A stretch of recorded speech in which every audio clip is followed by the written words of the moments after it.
pa yung lion guys, hindi sintonado. So yung word natin today is lion. Okay.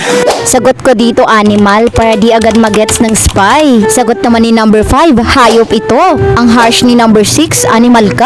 Hoy, adyan ha. Ay sorry, sabi naman dito ni number 7, big cat. At isang uri ng hayop, sagot naman ni number 8. Sa kabila naman sagot ni number 1 is mabangis. Si number 2 naman big cat ito, hayop ito. Si number 3 naman king siya sa kagubatan. Parang si number 2 yung spy, pero si number 3 yung binote nila dito, kaya siya din yung binote ko. And yun na guys, hindi siya yung spy. Sorry.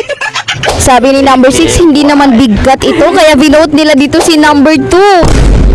And tama nga yung hula ko, siya yung spy. Anyway, sa mga gusto maglaro ng Who's the Spy, download WePlay on App Store and Google Play.